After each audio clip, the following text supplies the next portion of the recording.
یا وہ لاہور کی ادبی فضا تھی جس نے آپ کی طبیعت کو ایسا بنایا؟ لیکن کام میں نے تھوڑا سا کیا ہے، لیکن مجھے اس کا ریوارڈ بہت زیادہ ملا ہے، تو میں اس حوالے سے خوش قسمت سمجھتا ہوں. تو کیسے اپنے آپ کو بلڈ کرتے تھے اور اس سچویشن سے نکالا ہے جب کبھی زندگی میں چیلنجز ہیں، فیلیئرز بھی آتے ہیں، ریجیکشنز بھی آتے ہیں؟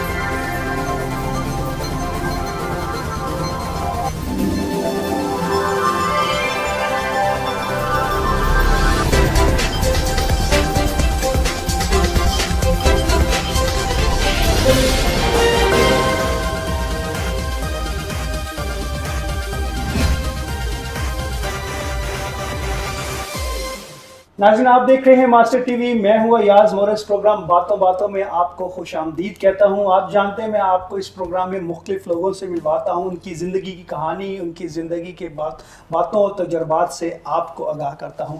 آج میری بڑی خوش قسمتی ہے اور میں انتہائی خوشی محسوس کر رہا ہوں کہ آج جو ہم پروگرام ریکارڈ کر رہے ہیں، جس شخصیت کے ساتھ، جن کی زندگی کی باتیں ہم آج آپ کے ساتھ شیئر کریں گے، مجھے بہت خوشی ہے کہ ہم آج ان کے ساتھ گفتگو کر رہے ہیں. آج ہمارے اس پروگرام باتوں باتوں کا حصہ ہے ڈاکٹر خالد سہیل، معروف ماہر نفسیات اور نامور مصنف. کینیڈا سے پاکستان تشریف لائے تھے اور کراچی خصوصی طور پر ہمارے اسٹوڈیو میں ہم سے ملنے کے لیے اور اس ریکارڈنگ کے لیے وہ تشریف لائے ہیں. میں ان کا مشکور ہوں، انہیں پروگرام میں ویلکم کہتا ہوں اور دل کی گہرائیوں سے خوش آمدید آپ سب کی جانب سے کہتے ہوئے پروگرام باتوں باتوں میں ڈاکٹر خالد سہیل کو ویلکم کہتے ہیں. ڈاکٹر صاحب، thank you so much. Finally آج ہم آپ کے ساتھ فیس ٹو فیس گفتگو کر رہے ہیں. ہم آپ کو خوش آمدید کہتے ہیں اور دل کی گہرائیوں سے آپ کا شکر ادا کرتے ہیں. آپ اتنے بڑے مقناطیس ہیں کہ ہم کینیڈا سے ہزاروں میل سے کچے دھاگے سے کھنچے چلے آئے کہ آپ کے ساتھ ملاقات ہو، آپ سے کچھ باتیں ہوں. مجھے بلانے کا اور مجھ سے گفتگو کرنے کا، دعوت دینے کا بہت بہت شکریہ. Thank you so much doctor صاحب، بہت بہت شکریہ. ویورز، ہم ڈاکٹر صاحب کی زندگی کے حوالے سے گفتگو کریں گے اور ان کے تجربات، ان کی زندگی کے سفر جو کہ کافی طویل ہے، لیکن ہم کوشش کریں گے اس مختصر پروگرام میں ان سے گفتگو کریں. ڈاکٹر صاحب، سب سے پہلے تو مجھے یہ بتائیے گا کہ آپ کی پیدائش کہاں ہوئی، ابتدائی تعلیم کہاں سے حاصل کی، اور پھر یہ جو میڈیکل فیلڈ میں ڈاکٹر بننے کا ایکسپیرینس تھا، یہ تجربہ گھر سے تھا، کیسے، کس نے انسپائر کیا؟ ایاز مورس صاحب، میں کبھی اس شہر میں رہا نہیں، اور ہو سکتا ہے بہت سے لوگ نہ جانتے ہوں کہ میں پیدا کراچی میں ہوا. اچھا. میری والدہ پریگننٹ تھیں تو میری نانی کراچی میں تھی، تو وہ کراچی آئیں، رخلت 2 ماہ رہیں، میں یہاں پیدا ہوا اور پھر میں لاہور چلا گیا. میں کبھی کراچی میں رہا نہیں، لیکن کراچی سے ایک تعلق جو ہے وہ ایک تو لاہور میں ہماری فیملی تھی جو امرتسر سے ہجرت کر کے 47 میں لاہور آئی. اس کے بعد میرے والد صاحب نے میتھمیٹکس میں MSc کیا اور کوہاٹ میں ایک کالج کھلا، گورنمنٹ کالج کوہاٹ. تو میرے والد جو تھے اور میری والدہ وہ کوہاٹ چلے گئے. میں بھی کوئی 2 سال کا تھا. پھر کوہاٹ میں، پھر پشاور میں رہا. تو زیادہ تعلیم جو ہے وہ ہائی اسکول، ایڈورڈز کالج، خیبر میڈیکل کالج، وہ پشاور میں ہوئی. جہاں تک ڈاکٹر بننے کا تعلق ہے تو آپ کو یہ دلچسپ بات بتاؤں، کیونکہ آپ سے تھوڑی سی انفارمیلٹی ہے. تو میری والدہ کی خواہش تھی کہ میں ڈاکٹر بنوں، اور میری خواہش تھی کہ میں شاعر، ادیب، فلاسفر، دانشور بنوں. لیکن میری والدہ کہتی تھیں کہ بیٹا یہ جو شاعر لوگ ہیں نا، یہ خواب بیچتے ہیں اور لوگ خواب زیادہ خریدتے نہیں، اس وجہ سے تم بھوکے مر جاؤ، تو تم جو ہے ڈاکٹر بن جاؤ. تو ڈاکٹر تو میں بن گیا، لیکن پھر میں نے کہا کہ یہ جو شاعر، ادیب، فلاسفر بننے کا خواب ہے، تو ڈاکٹری کے ساتھ کیسے اس کا ایک طرح سے کمبینیشن ہو. تو میں نے سوچا کہ اگر میں سائیکائٹرسٹ بن گیا، سائیکو تھراپسٹ بن گیا، تو اس میں ڈاکٹر بھی ہوں گا اور ساتھ ساتھ جو فلسفہ ہے، جو ادب ہے، جو اس وجہ سے میں پھر میں پاکستان سے ایران گیا تھا. یہ شاہ کے زمانے میں 70s کی بات ہے. تو وہاں میں شام کو دن کو کام کرتا تھا، تو شام کو میں ساری دنیا کی یونیورسٹیز کو خط لکھتا تھا کہ میرا نام خالد سہیل ہے اور میں خیبر میڈیکل کا گریجویٹ ہوں اور مجھے نفسیات اعلیٰ تعلیم کا شوق ہے. تو وہ ایک ہی خط تھا. اس زمانے میں وہ ایروگرامز ہوتے تھے، اب لفافہ ڈالتے نہیں تو اسی پہ لکھتے تھے. تو وہ میں نے سینکڑوں بھیجے ہوں گے. تو فائنلی 6 مہینے کے بعد مجھے آئرلینڈ سے، نیوزی لینڈ سے اور نیوفن لینڈ سے مجھے ایکسیپٹنس ہوئی. تو میں نے فیصلہ کیا کہ میں کینیڈا جاؤں. تو یہ کوئی 77 کی بات ہے. صحیح. تو پھر وہیں تعلیم حاصل کی سیکائٹری کی اور پھر وہیں پریکٹس. تو اب میں وہیں کینیڈا میں 40 سال سے سیکائٹری کی پریکٹس کروں. صحیح, زبردست. اچھا, اس سفر میں جو ہے وہ مختلف اپ اینڈ ڈاؤنز بھی ہے, تو جو طبیعت میں اب آپ کی درویشانہ پن ہے, یہ شروع سے تھا, زندگی کے مختلف تجربات حاصل کرنے کے بعد ہوا, یا کہیں آپ سمجھتے ہیں گھر کا ماحول تھا, یا وہ لاہور کی ادبی فضا تھی جس نے آپ کی طبیعت کو ایسا بنایا؟ نہیں, سچی بات ہے, کنفیشن کرنی چاہیے کہ میں پہلے نوجوانی میں کافی میرے اندر غصہ بھی تھا, میرے اندر ایک سختی بھی تھی. اب میں سمجھتا ہوں کہ وہ پشاور میں خاص طور پہ جو ایک روایتی ماحول ہے, بلکہ میں آپ کو بتا دوں کہ خیبر میڈیکل کالج میں جب میں نے لکھنا شروع کیا تو وہاں کا ایک ادبی رسالہ ہوتا تھا سینا کے نام سے, جو بولی سینا کے حوالے سے, تو اس کا میں اردو سیکشن کا ایڈیٹر تھا. تو جب میں نے نان ٹریڈیشنل قسم کی چیزیں چھاپیں تو ایک ہنگامہ ہوا وہاں. ان دنوں جمعیت کا کافی زور تھا, تو انہوں نے ہمارے رسالے جلا بھی دیے, جنہوں کہ آپ ایسی چیزیں لکھتے ہیں. تو اس سے مجھے اندازہ ہوا کہ معاملات جو ہیں وہ کافی مطلب دشوار اور مشکل ہیں. تو اگر میرا خیال ہے میں وہاں رہتا تو کچھ کافی گڑبڑ ہو جاتی, یا پتہ نہیں کوئی مجھے قتل کر دیتا, یا میں جیل چلا جاتا, یا پتہ نہیں ذہنی توازن کھو بیٹھتا. تو اس وقت مجھے محسوس ہوا کہ میں جو ہوں, جو میری غیر روایتی سوچ ہے اور روایتی ماحول ہے, تو یہ کمپیٹیبل نہیں ہے. تو اب تو میں چونکہ آیا ہوں, تب حالات اور ہیں, لیکن آج سے 40-50 سال پہلے. تو اس وجہ سے مجھے یوں محسوس ہوا کہ مجھے ایک ایسے فضا میں, ایسے معاشرے میں رہنا چاہیے جو ایک آزاد خیال ہو, جس میں انسان اپنی مرضی سے زندگی گزار سکتا ہو. تو کینیڈا اس حوالے سے میرے لیے بہت مناسب جگہ رہی کہ وہاں مجھے بہت سے دوست ملے, بہت سے بزرگ ملے, بہت سے اساتذہ ملے, جنہوں نے میری جو انفرادی سوچ ہے, جو کریٹو سوچ ہے, کریٹیکل سوچ ہے, اس کو بڑھاوا دیا, سپورٹ کیا. تو میں ان تمام بزرگوں کا, دوستوں کا مشکور ہوں. لیکن ایک زمانہ تھا, تو آہستہ آہستہ جو ہے نا تجربہ آپ کو سکھاتا ہے کہ وہ جیسے صوفیاء کہتے ہیں نا, کچھ جلالی ہوتے ہیں, کچھ جمالی ہوتے ہیں. تو نوجوانی میں ذرا جلالی تھا, لیکن آہستہ آہستہ مجھے, اب میں یہ کہتا ہوں کہ rather than winning an argument, it is better to win the hearts.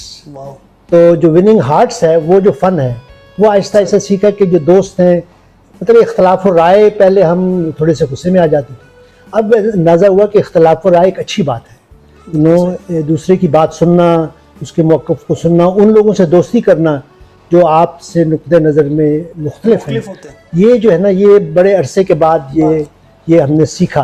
آپ کے خیال میں یہ کیا چیز ہے, آپ کا ماحول آپ کو سکھاتا ہے, یا ارد گرد کے انوائرمنٹ سے سیکھتے ہیں, عمر کے ساتھ سیکھتے ہیں, تجربات کے ساتھ سیکھتے ہیں, یا کیا چیز ہوتی ہے جو آپ کو انڈرسٹینڈ کرنے کی ضرورت ہوتی ہے کہ آپ دوسروں کو ایکسیپٹ کریں جو آپ سے مختلف ہے, ان کا احترام کریں؟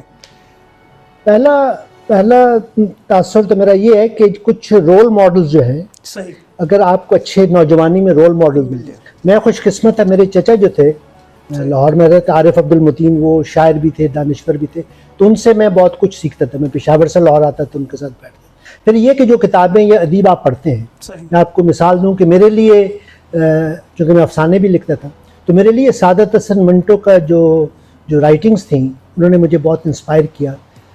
دیکھیے منٹو صاحب, میں آپ کو دو ان کے جملے بتاتا ہوں جس سے کہ مجھے بہت انسپریشن ہوا. انہوں نے کہا کہ جیسے وہ بدنام بہت ہوئے چونکہ وہ طوائفوں پہ لکھتے تھے, مطلب اس ریڈ لائٹ ایریا کے کئی افسانے ہیں, تو وہ انہوں نے لکھا کہ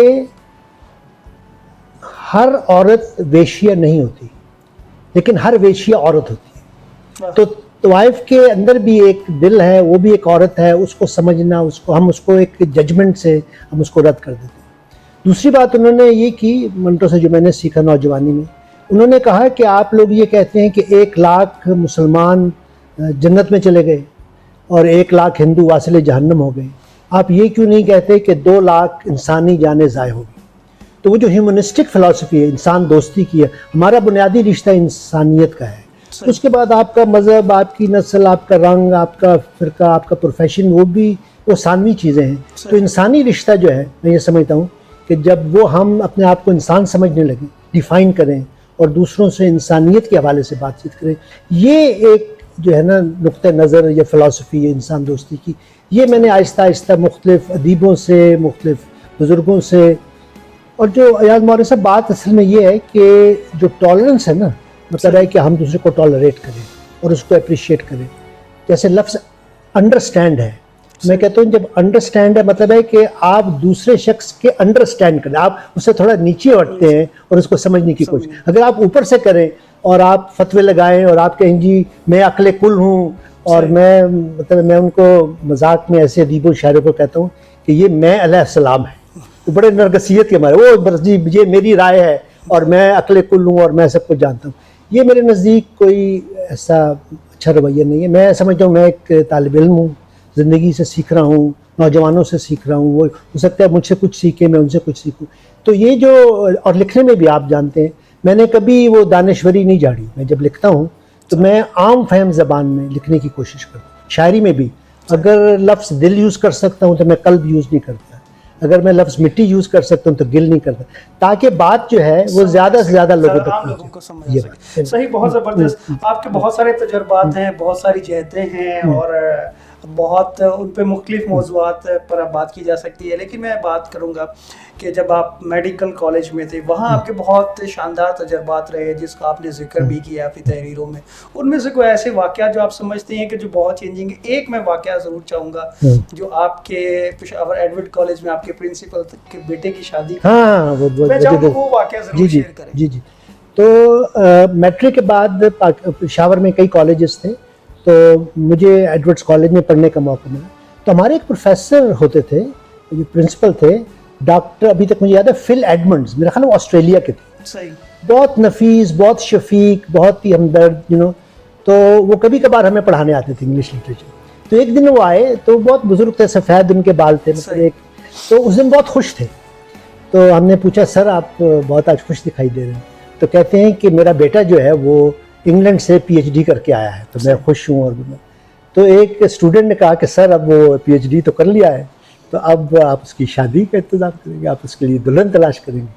تو انہوں نے جو بات کی اس وقت، وہ آج تک مجھے یاد ہے. مطلب اس وقت میں کوئی 15-16 سال کا ہوں گا، لیکن انہوں نے یہ کہا کہ نوجوانوں سے کہ میرا جو بیٹا ہے وہ اب اس قابل ہے کہ وہ اپنے لیے خود اپنا شریک حیات، اپنی شریک سفر تلاش کرے، اور اگر وہ شریک سفر تلاش نہیں کر سکتا تو اس کا مطلب یہ ہے کہ وہ ابھی اس کے لیے تیار نہیں ہے، وہ شادی کے لیے تیار نہیں ہے.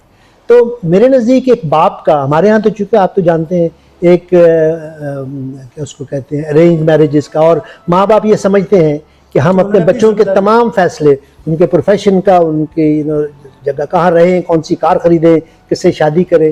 تو وہ میرے لیے فل ایڈمنڈس کا یہ جملہ آج تک وہ ہے ایک آپ کو نا، آپ کو ایک طرح سے ایک گلمس ہے ایک وزڈم کا. تو میں ایاز مورد صاحب یہ سمجھتا ہوں کہ تعلیم جو ہے، ایجوکیشن جو ہے، نالج تو آپ کتابوں سے، یونیورسٹی سے حاصل کر لیتے ہیں، لیکن میں اس نالج سے زیادہ امپورٹنس وزڈم کو دیتا ہوں. وزڈم جو ہے دانائی ہے. اور میں بلکہ میری نانی، میں آپ کو ایک واقعہ بتا دوں کہ میری نانی جو تھیں، ان کا نام سرور تھا، وہ صرف 2 جماعتیں پاس تھیں، لیکن میں نے ان کو کبھی بچوں کو جھڑکتے، ان کو غصہ کرتے نہیں دیکھا. بہت خاموش طبع، بہت شفیق، بہت ہمدرد. میں پشاور سے جب لاہور آتا تھا، چھوٹا سا تھا، تو وہ مجھ سے پوچھتی تھی کہ سہیل بیٹا آپ دودھ پئیں گے یا جوس پئیں گے؟ پھر آپ برف ڈال کے پئیں گے دودھ یا آپ گرم پئیں گے؟ رات کو آپ نیچے سوئیں گے یا چھت پہ سوئیں گے؟ اچھا، اس وقت مجھے ان باتوں کا احساس نہیں تھا. مجھے اتنا پتا تھا کہ میں اپنی نانی سے، اپنی ماں، خالہ، ماموں، ان سے زیادہ ان سے پیار محبت کرتا. لیکن اب مجھے احساس ہوا کہ میری نانی وہ پہلی شخص تھی جنہوں نے مجھے بچے کے طور پہ ٹریٹ نہیں کیا. ایک لٹل، مطلب rather than a child, she treated me like a little person. تو یہ ایک بچے کی، اس کی سوچ، اس کی پرسنالٹی کو ایکنالج کرنا، اس کی پسند ناپسند کا خیال رکھنا، یہ میں سمجھتا ہوں کہ یہ بہت ہی قیمتی چیز ہے. اور یہ وزڈم کی بات ہے. یہ وہ ان کی مطلب ہے اسکول کالج کی تعلیم نہیں تھی، لیکن وہ زندگی کا جو تجربہ ہے کہ نہ صرف یہ کہ کیا کرنا ہے، بلکہ وزڈم یہ بھی بتاتا ہے کہ کیا زندگی میں نہیں کرنا، کیا آپ نے بطور ادیب کے نہیں لکھنا، بعض گفتگو میں، تقریر میں کیا نہیں کہنا.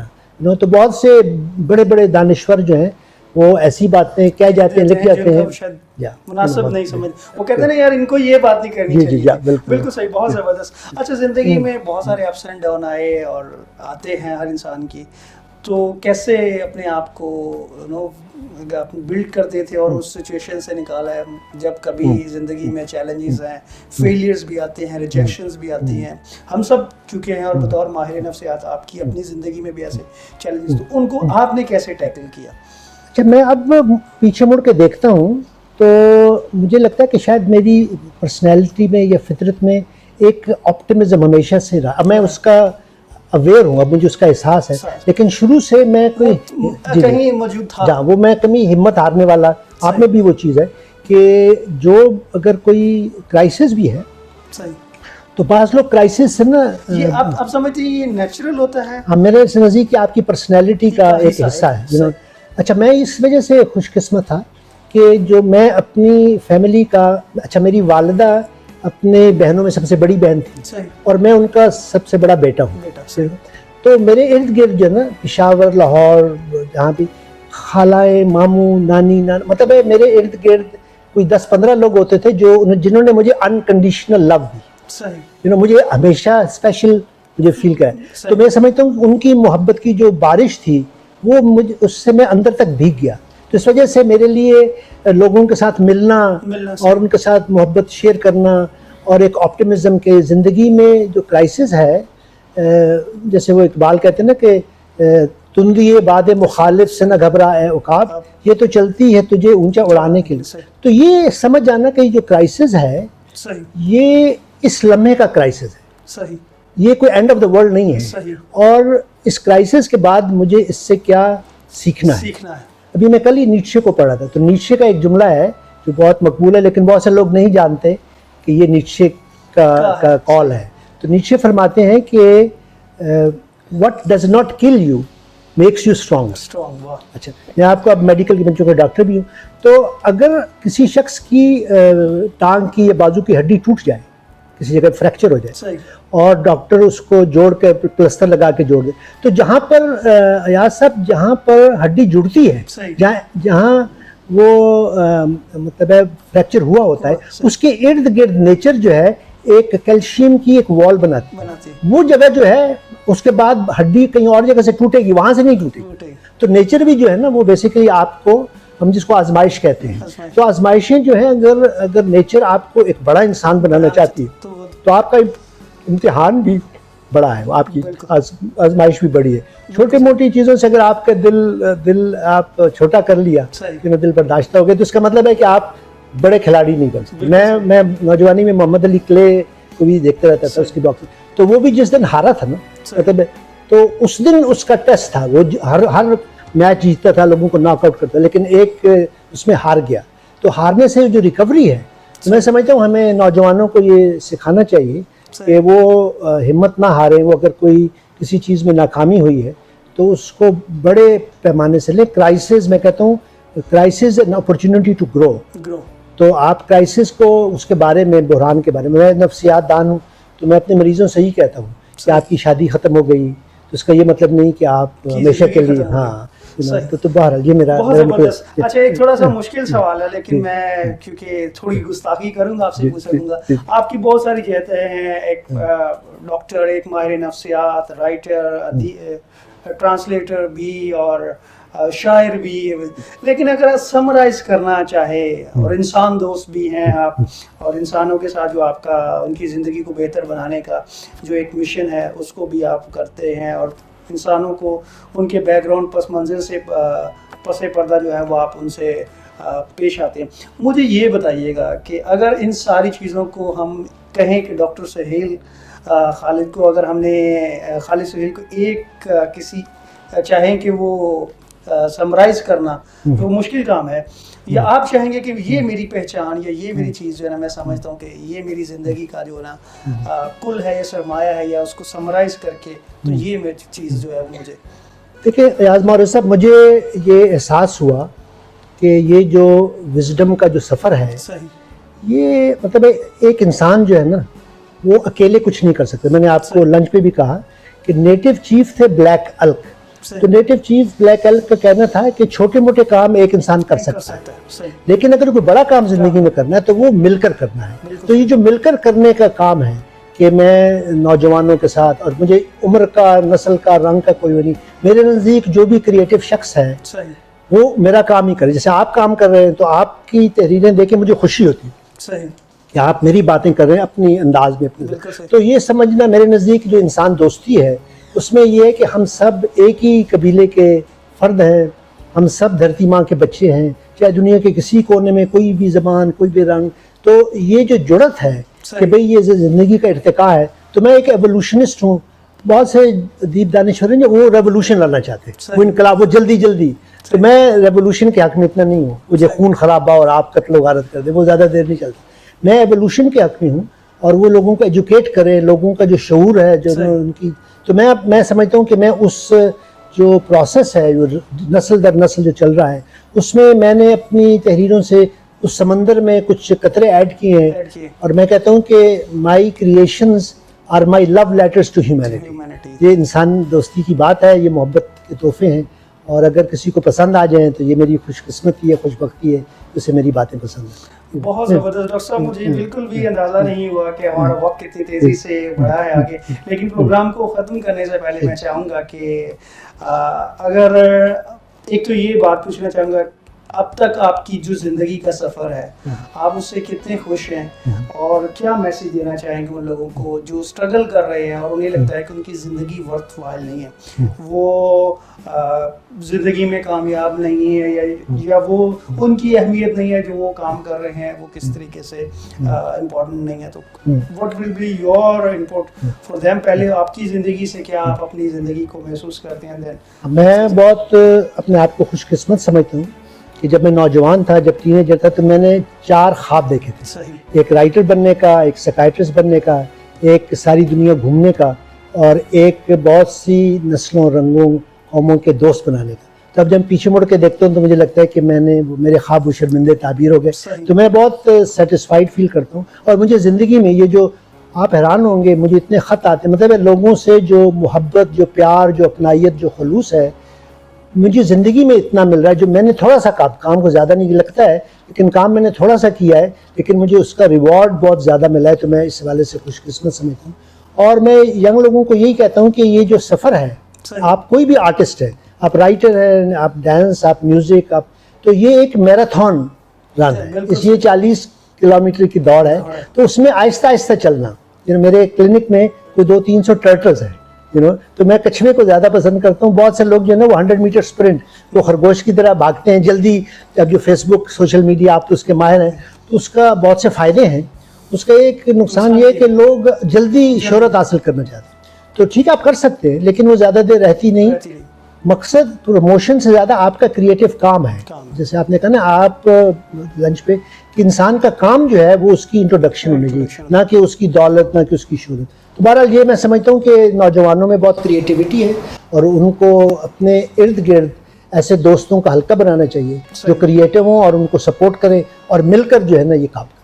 Thank you so much doctor صاحب، بہت بہت شکریہ. آئی ایم سو گلیڈ کہ آج ہماری گفتگو ہوئی. اور ویئرس، ڈاکٹر صاحب کی باتوں کے بعد آئی تھنک ان کی زندگی، ان کا کام ایک امید ہے، اور ان لوگوں کے لیے ایک ہمت اور آگے بڑھنے کی جستجو اور پیغام ہے جو زندگی میں کہیں نہ کہیں ڈاؤن فیل کر رہے ہیں، مایوس ہیں حالات سے، مشکل اپنی زندگی کی چیزوں سے پریشان ہیں، کہ آگے بڑھیں، ہمت کریں، اور اس سفر میں جستجو اور لگن کے ساتھ مستقل مزاجی سے آگے بڑھتے رہیں. تو کوئی ایسی وجہ نہیں ہے کہ آپ زندگی میں ایک دن کامیاب ہو سکیں اور وہ حاصل کر سکیں جس کی آپ جستجو اور خواہش رکھتے ہیں. اپنا بہت سارا خیال رکھیے گا. Thank you so much.